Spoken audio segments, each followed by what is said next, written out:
ఇన్ని వందల కిలోమీటర్ల దూరం అంతరిక్షంలో భూకక్షకు వ్యతిరేకంగా ఉన్న దాంట్లో ప్రయాణించి అక్కడి నుంచి మళ్ళీ 9 నెలల తర్వాత తిరిగి రావడం అంటే ఎలా సాధ్యమవుతుంది సార్? మామూలు మనిషి కావడానికి ఎన్ని రోజులు పట్టే అవకాశం ఉందంటారు?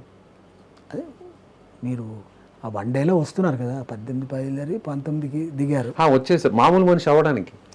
మామూలు మనిషి అవ్వడానికి డిపెండింగ్. ఇప్పుడు పూర్వం వెళ్ళినప్పుడు ఇప్పుడు థ్రెడ్ మిల్లు ఎక్సర్సైజులు ఇవన్నీ ఉన్నాయి, మీకు తెలుసు కదా.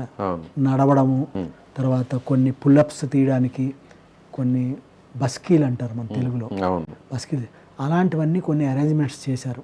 అది మీకు చెప్తున్నాను, ముందు వెళ్ళిన వాళ్ళ డేటా నుంచి డిప్లీటెడ్ థింగ్స్ బాడీలో కరిగిపోయినవి ఏమిటి, అవి కరిగిపోకుండా ఉండడానికి చేయవలసిన వ్యాయామాలు ఏమిటి, అవన్నీ చేసి తీసుకొస్తున్నారు. అందుకని మీరు అనుకున్నట్టుగా మామూలుగా పాత లెక్కల ప్రకారం అయితే 3 నెలలు ఉంటే వాళ్ళు బాగా కోలుకోవడానికి అవుతే 3 నెలలు 90 రోజులు స్టే చేస్తే వాళ్ళు కోలుకోవడానికి 15 రోజులు 20 రోజులు పట్టేది. అలా ఇప్పుడు సంవత్సరాలు ఉండిపోయినా సరే తొందరగా నెలల్లోనూ అలాగా నార్మాల్సీకి వచ్చేస్తారు.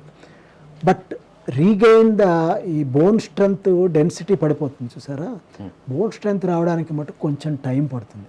ఎందుకంటే ఏజింగ్ ప్రాసెస్, వెళ్ళిన వాళ్ళందరూ కూడా 40లు 45లు 55 ఆమెకి.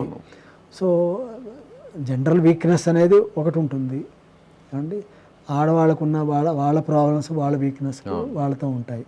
సో ఈవెన్ జెంట్స్కి కూడాను అది మెల్లిగా కోలుకుంటారు. ఇదివరకు ఉన్నంత టైం గ్యాప్ని ఇప్పుడు రీసెర్చ్ తోటి టెక్నాలజీ తోటి తక్కువ చేశారు. Because advanced precautions as I told you, క్యాప్స్లో నడవడం, మంచి ఫుడ్ తినడం, డైట్ అండ్ సప్లిమెంట్ ట్యాబ్లెట్స్ కొన్ని ఇచ్చి అవన్నీ చేస్తుంటారు. ఎప్పటికప్పుడు యూరిన్, స్టూలు, బ్లడ్ అనాలిసిస్ చేసి they have taken care of.